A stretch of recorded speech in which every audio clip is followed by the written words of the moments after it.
Hi, good afternoon. I'm Peter Bergen. It's a great pleasure to welcome our board member and friend and colleague, Kati Marton, who's going to just talk about her most recent book, which is about the last American spy for Stalin.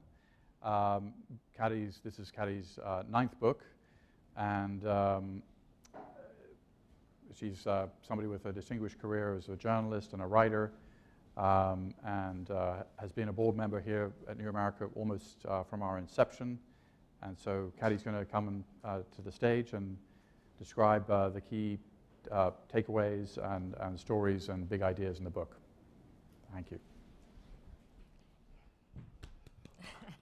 Thank you, Peter. Thank you. Thank you. Thank you for having me. And although I'm not a fellow at New America, as Peter said, I'm a longstanding board member, but New America is a wonderful place for writing and writers, as you well know. It's a place, even if you're a board member, my day job is as writer. New America encourages that, nurtures that, and has been a wonderful platform for me over the years. I believe this is the fourth book of mine that New America has allowed me to hold forth on. So, and there's no one I'd rather hold forth with than you, Peter, who knows something about well, everything, yes, in a word, but also the subject of terrorism, extremism, and radicalism, which is at the heart of this book. It's a different era. The book takes place from the 30s to the 70s, but it's an era that really, in so many ways, resembles our own, the 1930s. An era when you had a generation of disenchanted youth, people who basically had given up on this country, and who were reeling from the Depression. There were 11 million Americans out of work, and at the failure of capitalism, and at the same time the failure of democracy, because side by side with America's economic meltdown after the 1929 crash of Wall Street, fascism was on the rise in Europe. And America, then as now, was not in a mood to really engage with the world, and certainly not in a mood to be generous towards those fleeing fascism. So in a really shameful chapter for our history, rather than loosening immigration quotas, America tightened them during the rise of fascism. And all of this impacted on youthful idealists, such as the man I write about, Noel Field, the true believer of the title, who really set out to do good in the world. And it's a story of a man with high ideals, looking to make a difference, who makes a series of terrible judgment calls. So if there is a takeaway from True Believer, it is that it isn't enough to want to do good in the world. You also have to have judgment. The book, I think, is more relevant at the moment than I anticipated. I've just arrived from New York, which is a city once again in a state of anxiety, because we just had an incident with yet another self-radicalized soul gone terribly wrong. I don't yet know very much about the terrorist who struck my city 2 days ago. But there are obvious parallels between Noel Field and this misguided person who I can only assume also wanted to do good. So shall I set the stage for Noel Field? Yes, please.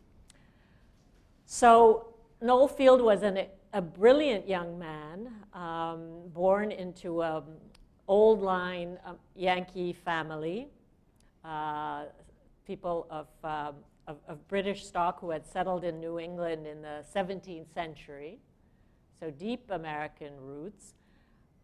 But he was born in London. That was a quirk of fate. And he had been exposed to the horrible cost of war by his father, who led the young man, the teenage Noel Field, to the still fresh battlefields of World War I, the Marne and Verdun, and basically said to his son, make sure it doesn't happen again. And the son took this very much to heart, wanting to please the father. The father, an impressive and dominant sort of godlike patriarch. And unfortunately, the father died not long after that. So here's this young idealist wanting to do good, comes to Harvard, goes through Harvard, a 4-year program in 2 years, youngest man ever to pass the Foreign Service exam, lands his dream job at the State Department, is in the Office of Western European Affairs, and unbeknownst to him, Stalin is looking for people who will give him a notion of America's plans vis-a-vis the rise of Hitler. And Noel Field is an obvious target for that. So side by side with the rise of fascism is the disenchantment of this generation and the quest among really some of the best of that generation for a life of meaning, a life that will lift them from their rather ordinary lives to a life of purpose. And communism in those days was not known to be the brutal totalitarianism that we now know it to be. All that they knew, Noel Field and his peers, all that they knew came from Moscow's propaganda machine. And in a way, Stalin invented spin.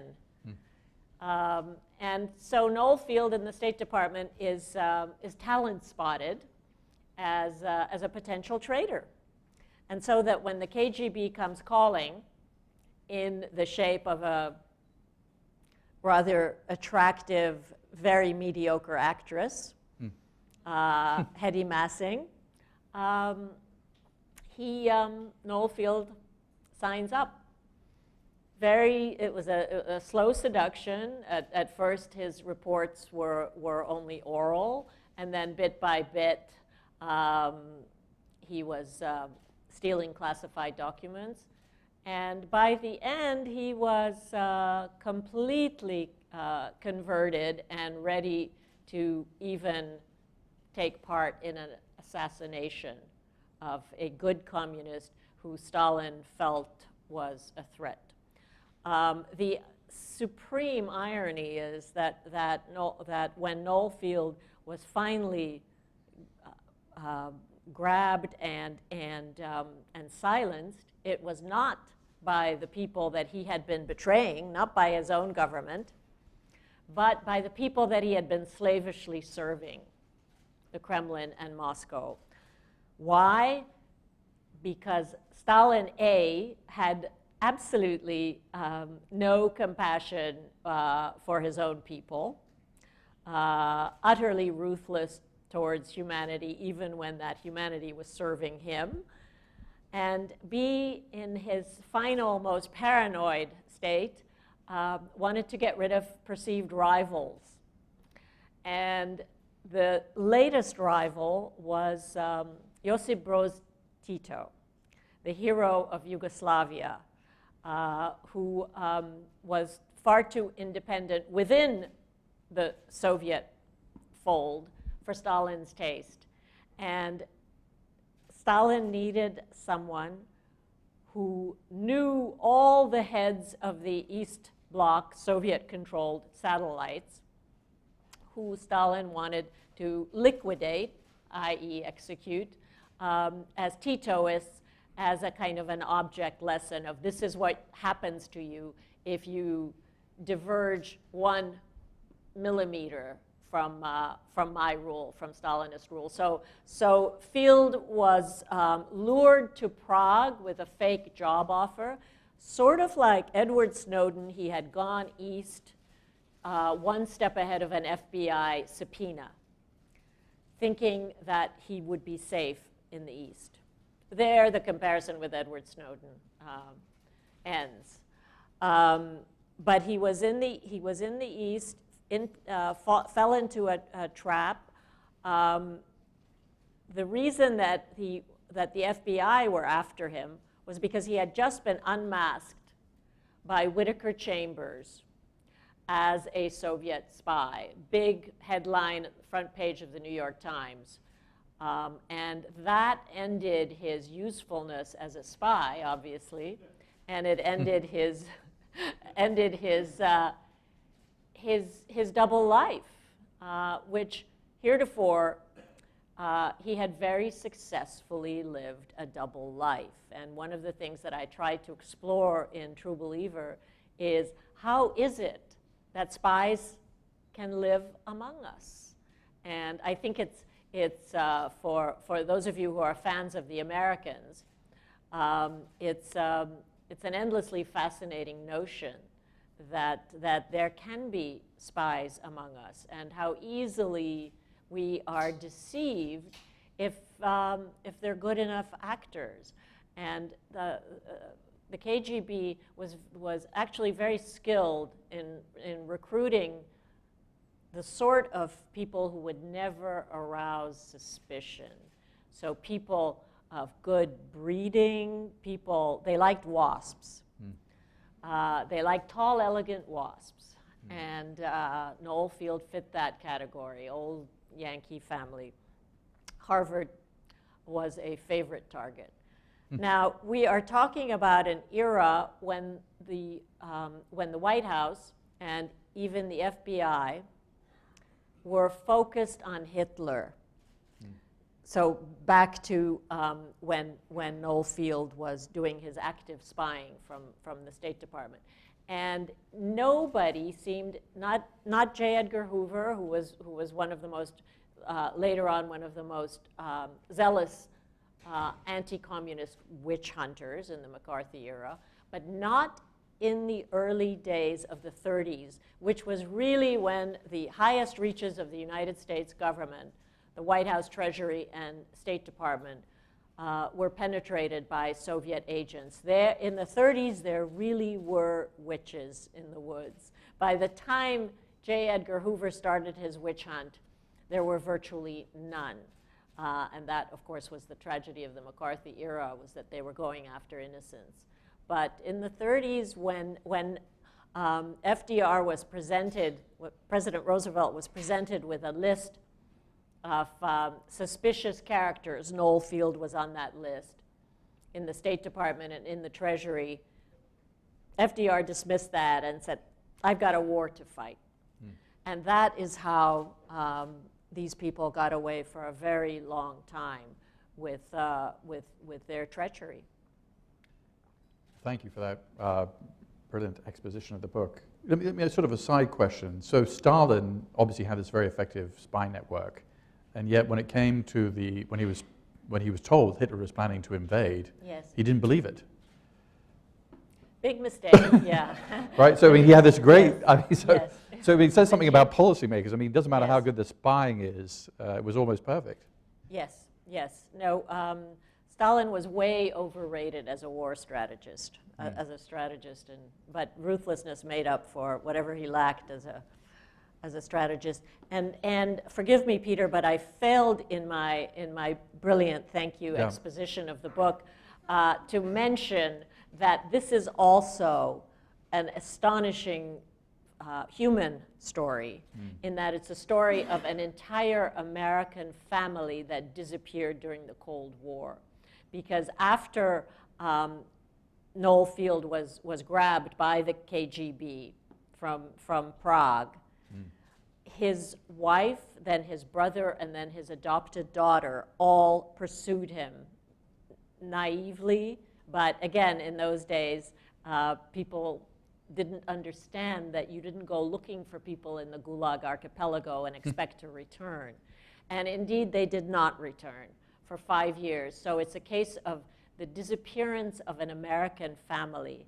And it's, so the human drama is just as important in this bizarre tale as the larger political one. But I like in my books to combine the two, because I think we understand history and politics at a much deeper level if we go through the human experience. And so I've tried to do this with all my books: Wallenberg, the Holocaust, my parents' story, Enemies of the People, tells the much larger story of how the Cold War impacted on families like my own. George Polk. I don't mean to catalog my books, but this is a way to a sort of a way into tell a much larger story through the human drama, and that's what I try to do here with Noel Field. Well, all your books are about the true beliefs of the 20th century, in a sense, the true believers, in one way or another. Yes, so, none crazier than this guy. Right. None more fanatic. I shouldn't call him Wallenberg was crazy. sort of a victim of the true believers. Yes, and also a victim of Stalin. Wallenberg, it's interesting that you would choose Wallenberg, because Wallenberg is the polar opposite of Noel Field. Wallenberg wanted to do good, but Wallenberg, who rescued up to 100,000 Jews in Budapest, the last intact Jewish community left in 1944, sent by FDR.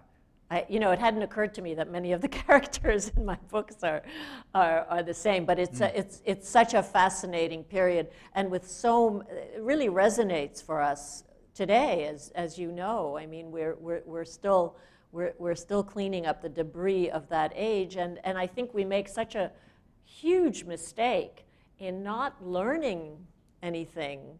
We're so ahistorical about the past, and as a result, we don't seem to benefit from our past mistakes. What happens when the United States doesn't engage in the world? What happens when we pretend that we're not a global power? Right.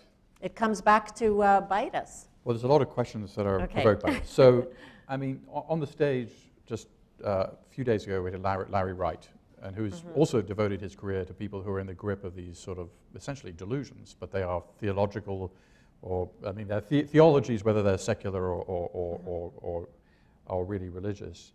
And he's focused on Al-Qaeda and Scientology, amongst other things. So your book is called True Believer. What is it? I mean, is there a kind of type, or is it impossible to say because we're all so complex? Well, we are all complex, but happily we're not quite as delusional as Noel Field, and most of us are not prepared to betray our country and want to destroy it, as Noel Field and his cohorts did want to destroy this country and start from the ground up, and in common with Al-Qaeda and ISIS. It was really a precursor to, these people were a precursor to the ISIS recruits before the internet. They were recruited, it was perhaps a less efficient way.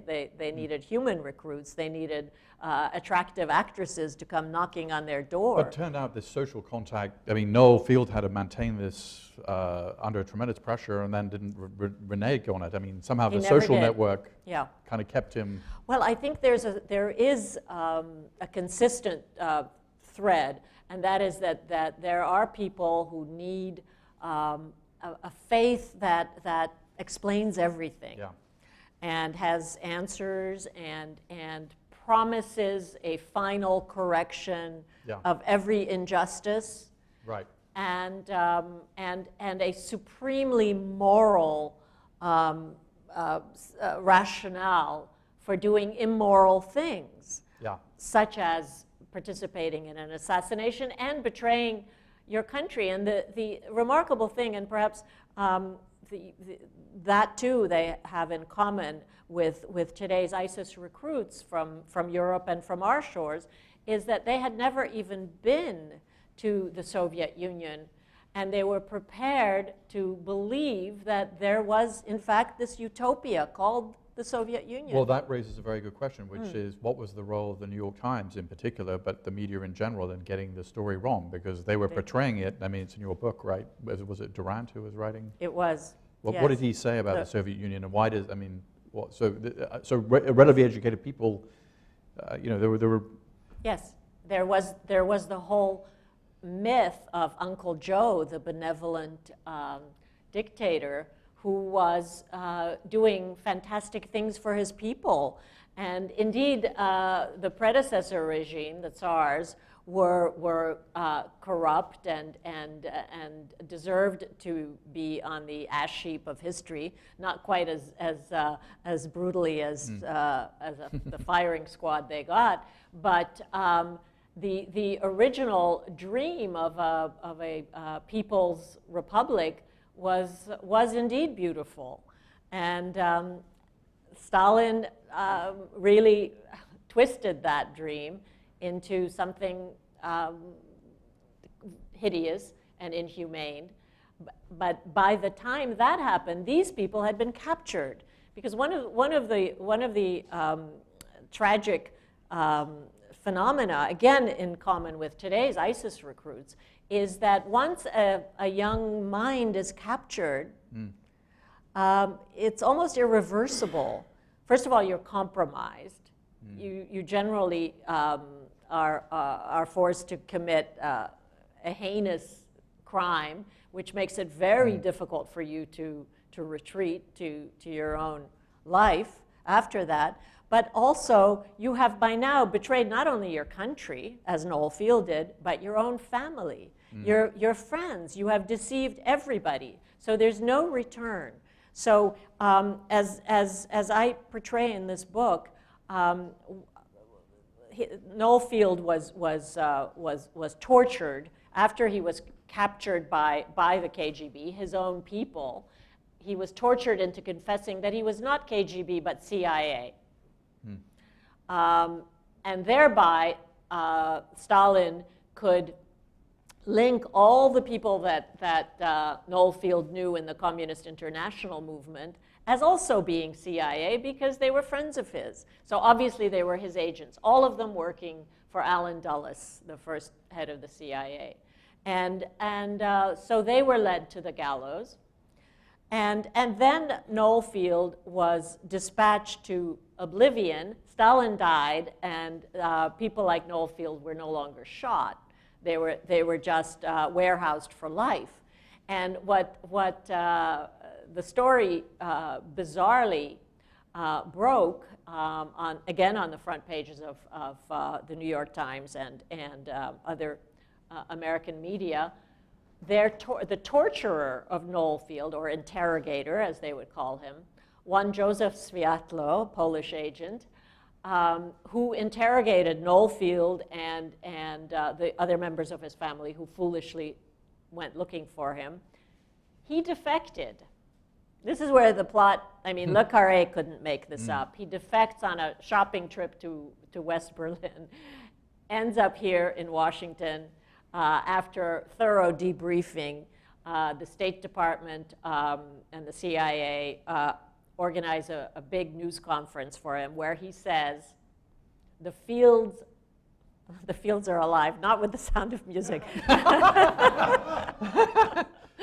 the fields are alive. Forgive me, I couldn't That's listen. a great line. I should be embarrassed by it.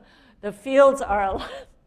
Noel Field is alive, as is his whole family. Don't laugh at me, because you'll make me laugh. Noel Field and his family are alive in various stations of the Gulag. And at this point, the State Department starts bombarding Moscow. with demanding to know what happened to this American family, gone 5 years. And so the rest of the family, the daughter and the brother, hightail it out of Soviet captivity and attempt to rebuild their lives.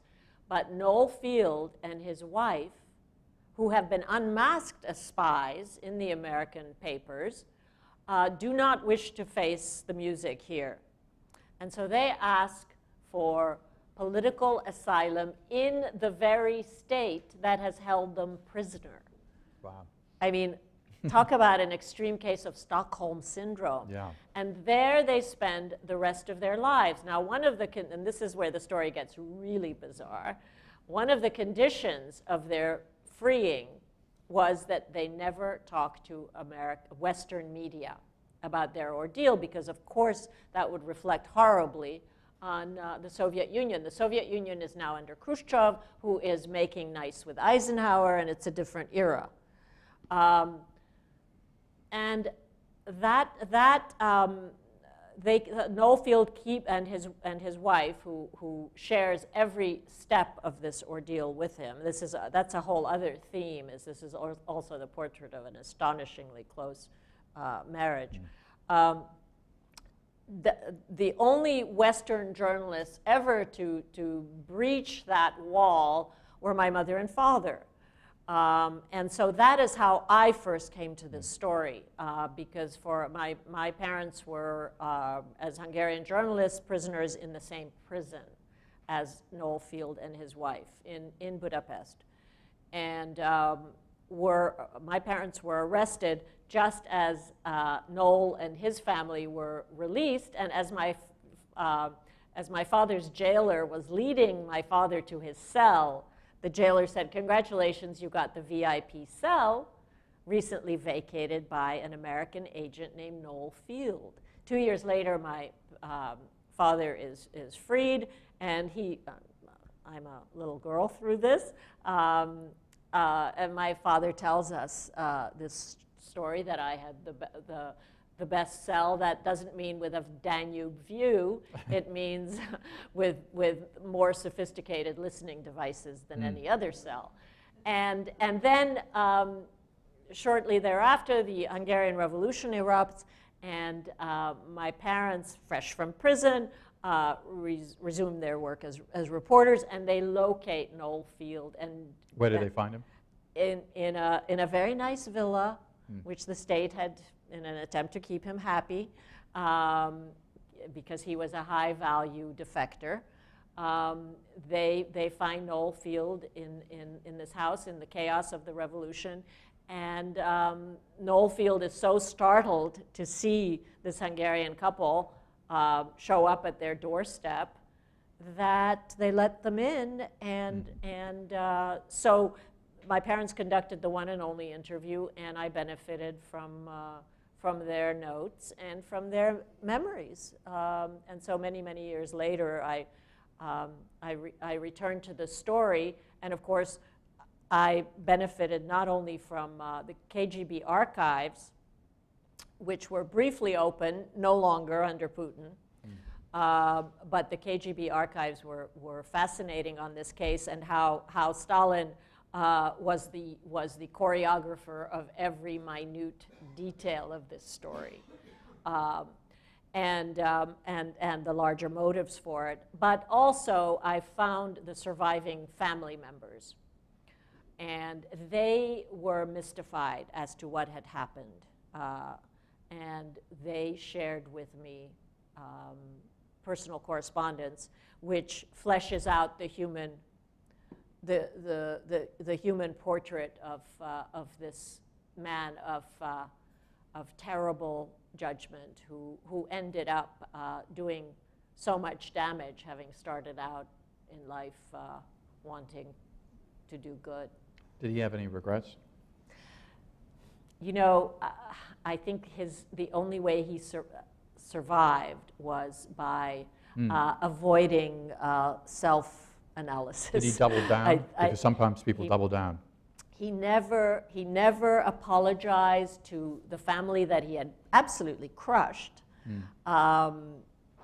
And he never acknowledged that his role in in one of the most murderous systems ever invented. That is to say, Stalinist communism. Was there anything that, I mean, early in the book, I think was he a Quaker? Yes, he was a Quaker, and there too, you know, the Quaker humanitarianism was his original. And he was involved in upbringing. refugee resettlement. Peter, the thing about Noel Field is that there's so many good qualities here. He hated racist Washington.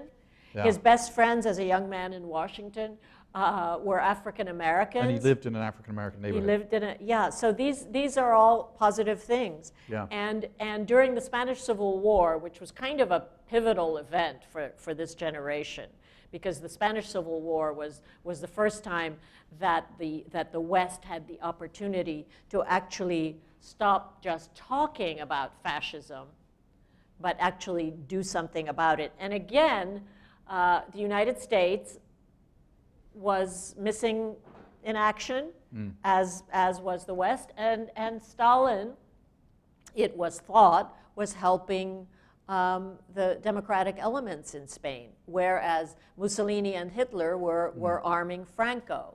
And so he was there. By now, Noel Field is working for the League of Nations, still spying for Moscow, but from Geneva, from the League of Nations. And his role is to help to repatriate former fighters from Spain to their original countries. And what he does is, first of all, he makes lifelong contacts with future communist leaders to their eternal dismay. Second of all, he is again talent spotted by this time not by Moscow, but by a bunch of do-gooders in Boston, an NGO that has organized to fill the enormous gap left by the U.S. government's lack of interest in rescue. I mean, resonant with today. So a kind of a precursor to the International Rescue Committee called the Unitarian Service Committee. He becomes the European head, and he takes the Unitarians' money and uses it to repatriate, to begin to send communists who had fought in Spain back to their original countries to begin to build Soviet satellites.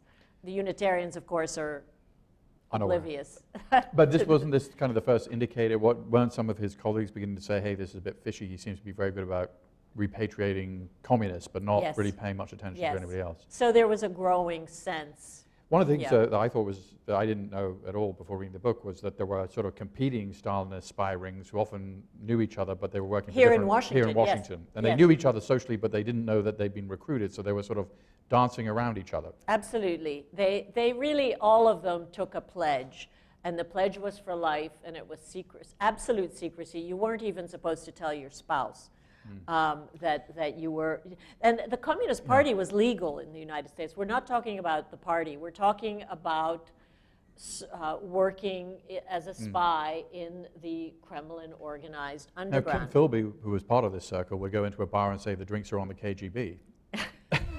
And so he was very flamboyant. I mean, Noel Field was not Kim Philby, right? No, but Kim Philby was also very sly. Yeah. When he said drinks on the KGB, he was kidding, or he wasn't kidding, but everybody thought he was kidding. He wasn't kidding, but he was obviously. But he got away with it for much the same reason as Noel Field. Because of class. Class. He's one of us. Yeah. Such a well-spoken. They all had very good tailors. Yeah. Always looked impeccable, and yes, spoke the Queen's English. A great cover. Well, let's throw it open to questions. If you have a question, can you wait for the mic, and we'll take any questions. David in the back.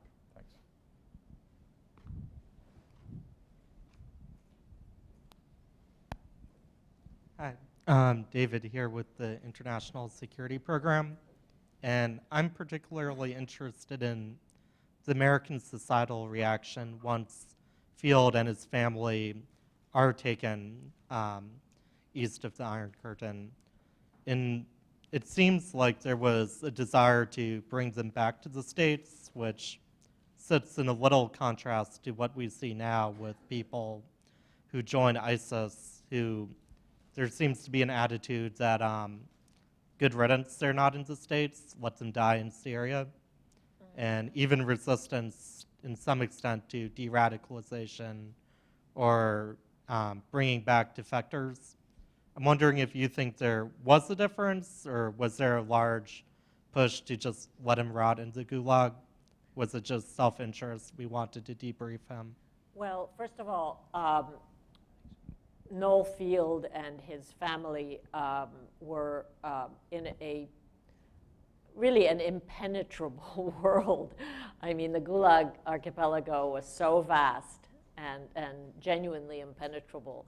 I mean, a prior book of mine, Raoul Wallenberg, also disappeared in the Gulag, and he was a real hero, and yet the West couldn't get to him.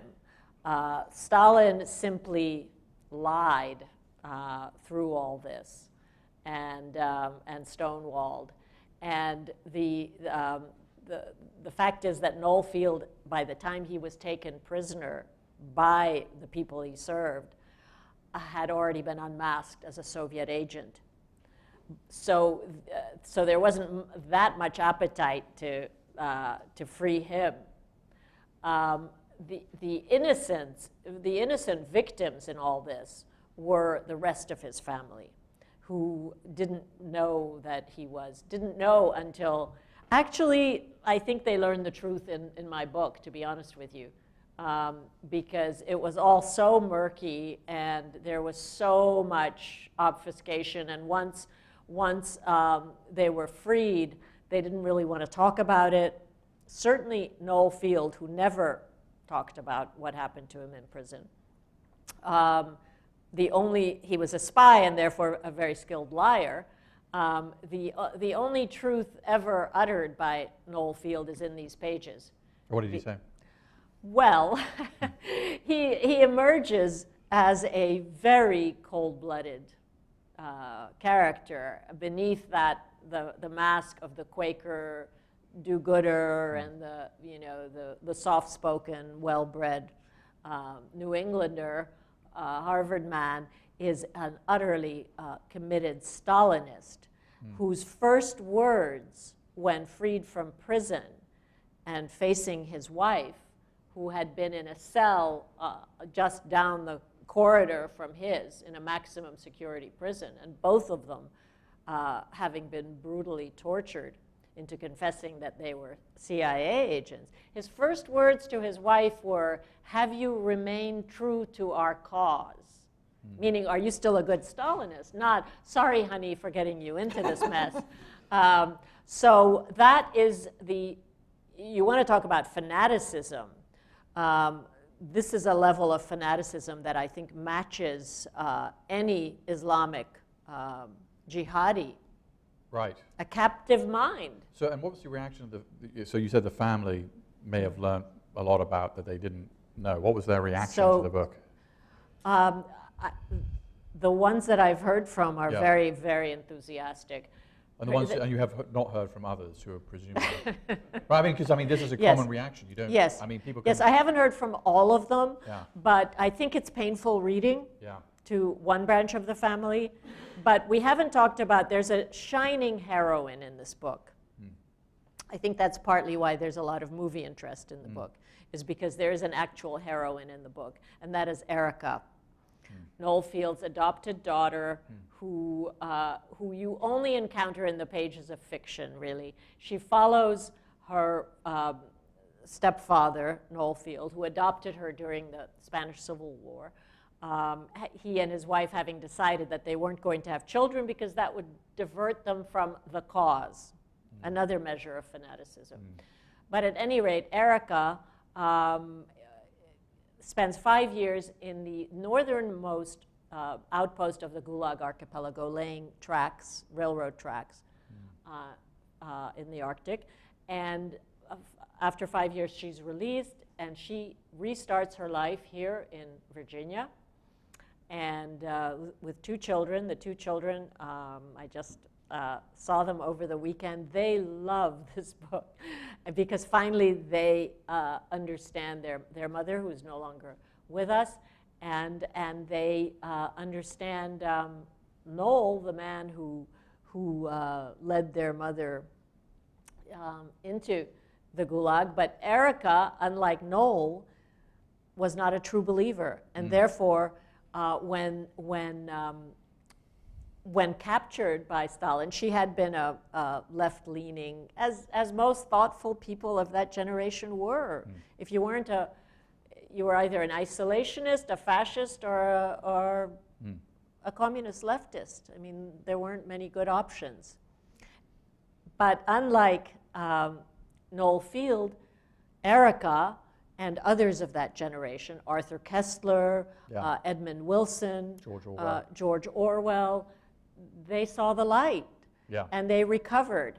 But the true fanatics, and that's what makes Noel Field such a fascinating case study, they can't recover, because what would be left of their lives if they own up? I mean, some, I suppose, do go through the hard work of recovery, but to own up that your life has been a series of terrible choices, and that your betrayals were for what? For a megalomaniac promising a utopia and delivering prison, torture,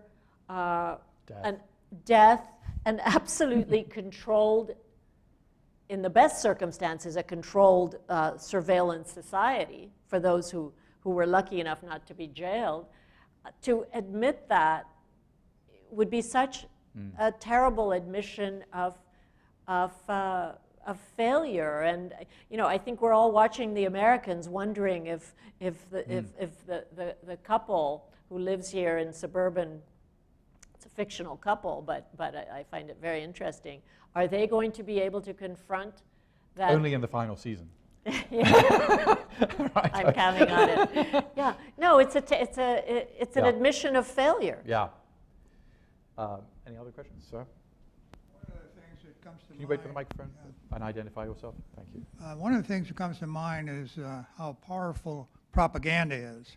Absolutely. And so all the period that you're talking about, propaganda as we know it was just getting started. So it helps to explain, I think, some of the reasons people do certain things. My question is, there are other books about Noel Field. So how did you feel about when you started writing? I know you had a personal interest in your family and so on, but did you think about that when you started? There are very few subjects about which nothing has been written.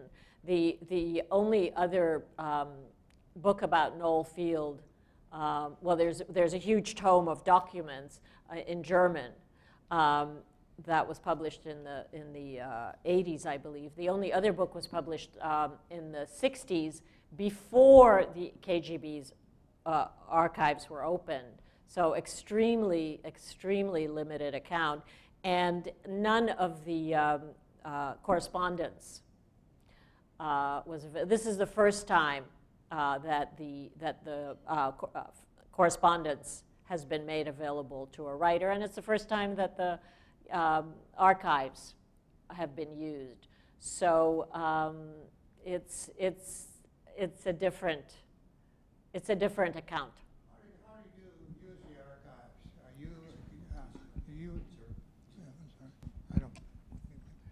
So how did you use the archives? Did you have somebody assist you, or did you have the languages to do that? How did that go? So in Hungary, where he was imprisoned, I'm pretty adept at using the secret police files, having done a prior book called Enemies of the People. And so I know the archivists, I know the language, and I know my way around. So I was able to access the actual Noel Field archives. In Moscow, I hired a Russian-speaking researcher and who translated the relevant material. And there are a number of American historians, American-Russian historians, who, when the archives were briefly open pre-Putin, got in there and did a lot of important translation. So I was able to make use of. I found a few things in the KGB archives that are still interesting. I think that I put to rest the notion that Alger Hiss was not an agent. Alger Hiss was a very active agent of the Soviet military intelligence. Noel Field was an agent of the KGB, NKVD, the precursor to this, so political intelligence. And there is no question that Alger Hiss, who, like his friend Noel Field, set out to do good things in life, was an agent. Alger Hiss was more important in the end for the Soviets and also Rodney. Thank you, Peter. Kati Yes. von Lipsy, very nice to see you. I guess maybe just one small question. Is there irony in the fact that he was coerced to declare himself a CIA agent? Is that what kept him from being killed by Stalin? By the time Stalin was not remotely interested in Noel Field's personal feelings about communism. To Stalin, he was just a pawn, a tool.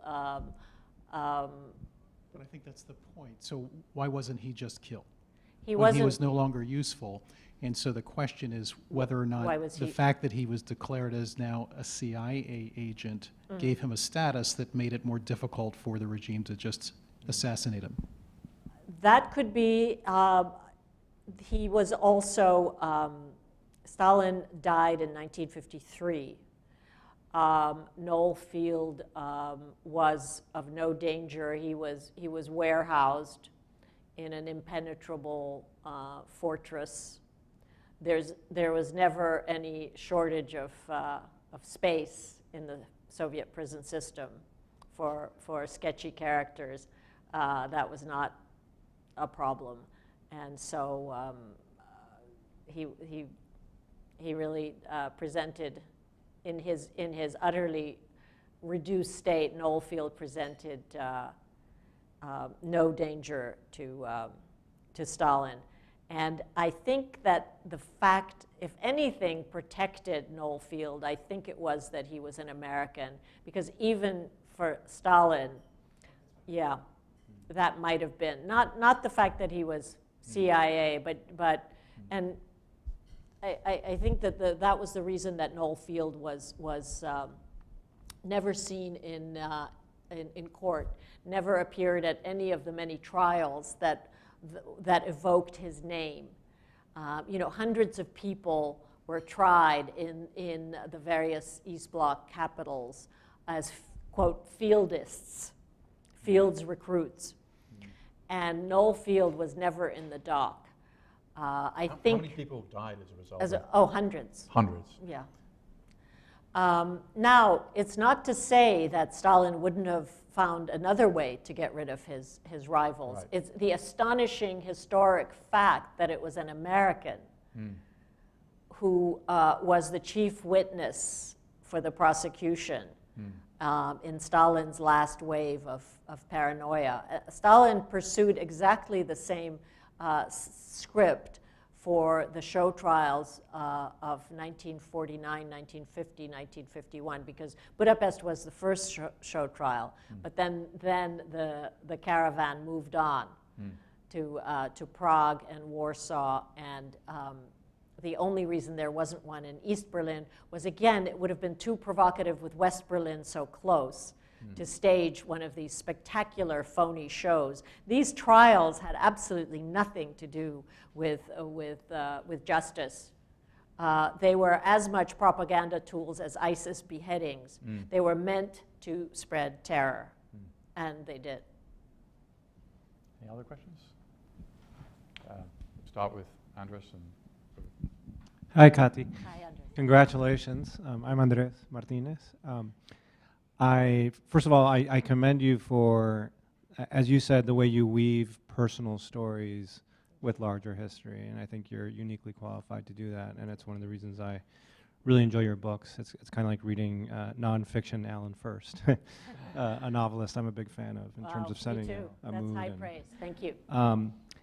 And so this question might be a little too far out there, but as we're talking about the nature of the Stalinist regime and its satellites in Eastern Europe, clearly heinous regimes, but we've had a lot of heinous regimes throughout history.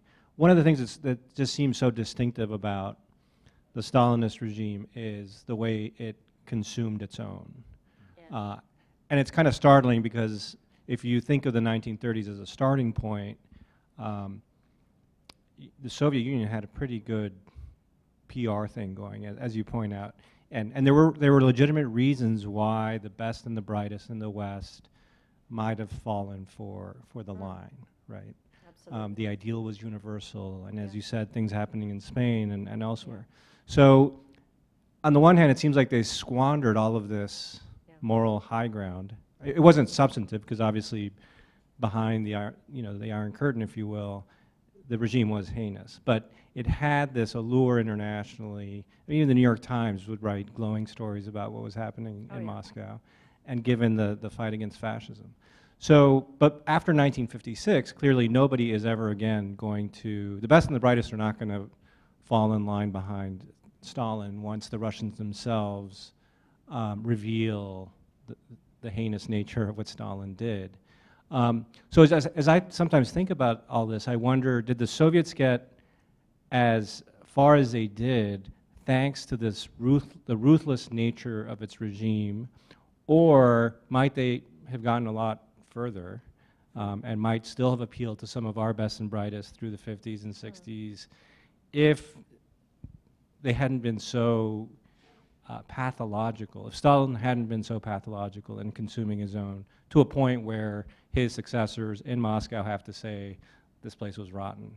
And again, that might be a little too meta. I absolutely agree with you that the original ideas, the foundational ideas of communism were beautiful and could have been the basis for a great society, but and Lenin had a different communism in mind. It's not that he wasn't ruthless, but for example, he prohibited the death penalty and would never have allowed the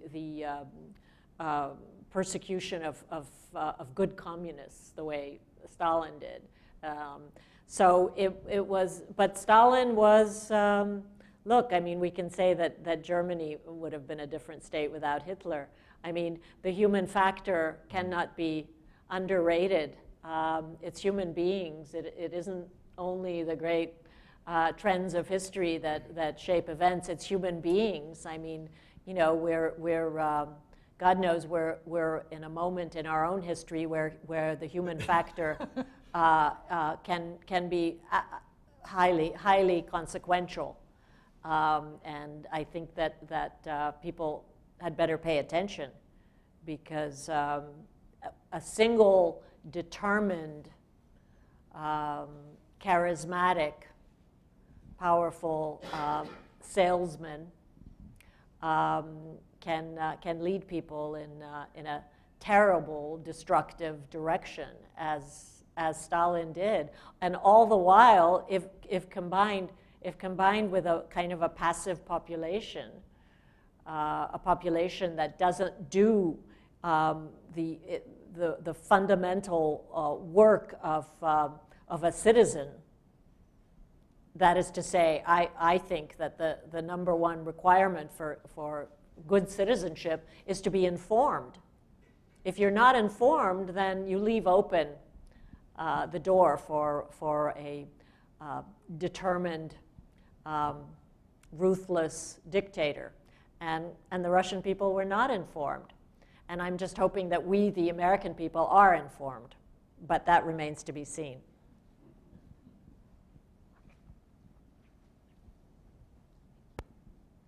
Hi, thank you. This is really interesting. I was hoping you could talk a little bit about the effect that Noel Field and Kim Philby and other, the Cambridge Five, who kind of exemplified the tradecraft of the Cold War and and before and after World War II, the effect that they had on tradecraft as a traditional spy tradecraft on you know what I'm asking. Okay, there's a lady right by you, right? Do you have a question as well? Does somebody have a question to ask? Yeah, sorry, yeah. So Yeah. why don't we add your question since you've got the mic right there? Are we? She already asked hers. Okay, but Yes. Do you have a question Yeah. also? So we'll Yeah. take those two together. Okay, so I don't know if it's necessarily related, but you did a lot of really deep research into Noel Field, kind of like in a way that most people don't exactly have access to do. So I don't know if you got any insight into his psyche, because initially it seems not logical, but you can see how he can be sort of drafted into this thinking. But I wanted to know if you got any idea of why he would stay involved in this, having this utopian ideal, because in the radicalization process today, media is very prevalent, and we see what is happening. So we have more knowledge to make those decisions. But in his case, he didn't necessarily maybe have that in the beginning. So I wanted to know maybe why would you think he would stay involved in this utopian ideal later on? Okay, let me deal with your question first, and then yours.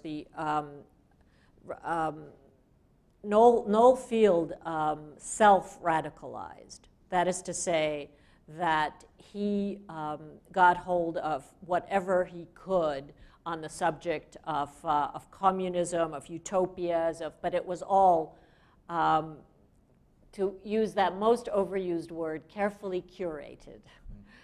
That is to say that people who were writing those tomes had a built-in bias.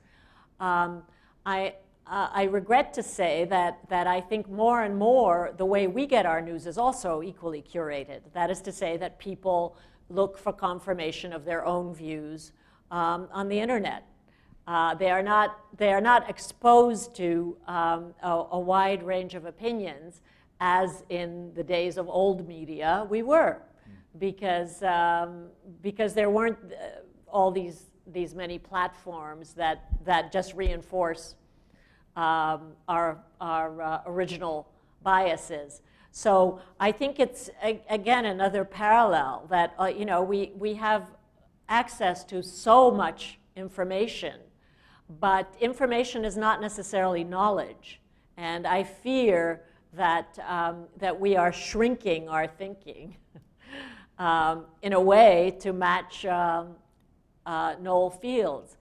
As to Noel Field's psychology, I spent a lot of time thinking about it and trying to decode, what wrong turns he made and the parallels with ISIS recruits today. And I think there is definitely a personality type that is needy and that is looking for guidance.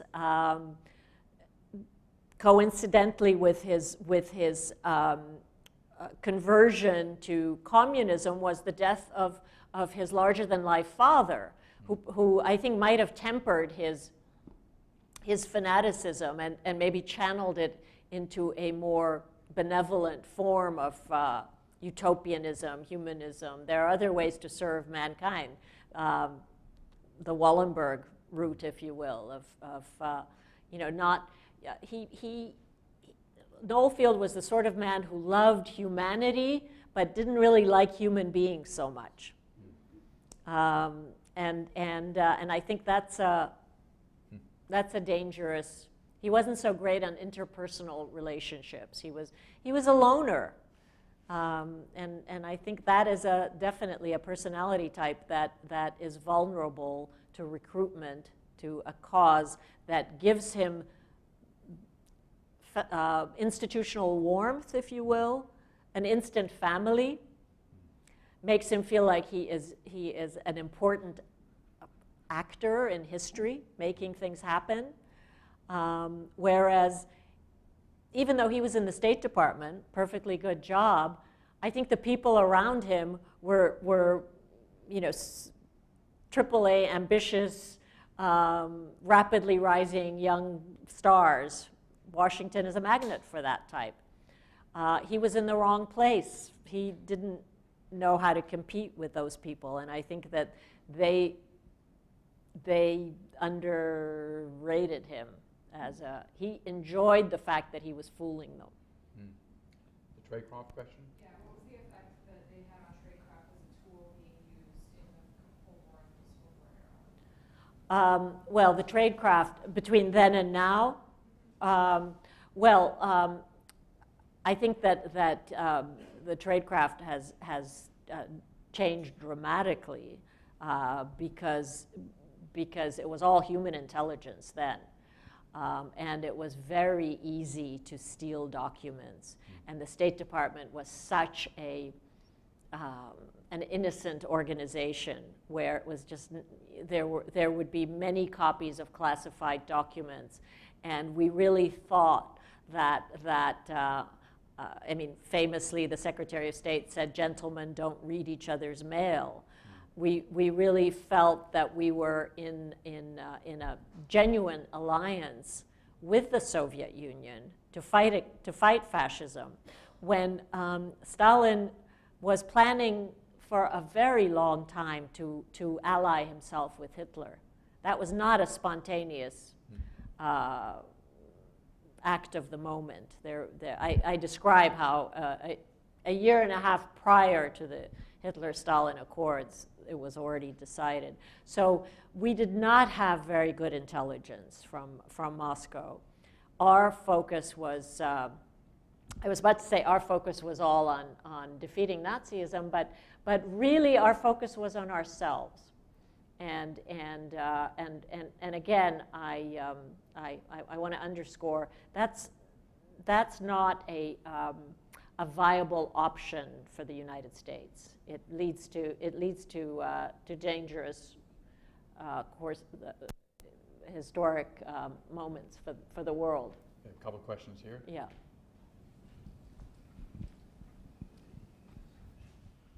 Thank you. Jan Flott about the State Department. I have a question. You had access to some of the Russian KGB, NKVD files, and you mentioned you found documentation of Alger Hiss. Yes. Did you find anything out about Robert Oppenheimer? I asked that because I was there in the mid-'90s. I was posted there, and I had access, that was twice, to the KGB museum. And there were two pictures of Oppenheimer up on the wall where they have the nuclear weapon. And they tried to tell us that, no, he wasn't a spy. So I was curious. Yeah, Oppenheimer, of course, the brilliant shepherd of the Manhattan Project. He was not an agent. He was deemed a fellow traveler, and he was certainly a figure of interest, but he was never recruited, unlike the Rosenbergs. I haven't done deep research on Oppenheimer. I haven't had recourse to that, but I have seen a few documents that make that point. And Oppenheimer was horribly penalized in the McCarthy era for his communist leanings. This gentleman here. Thank you. I'm Will Englund with the Washington Post.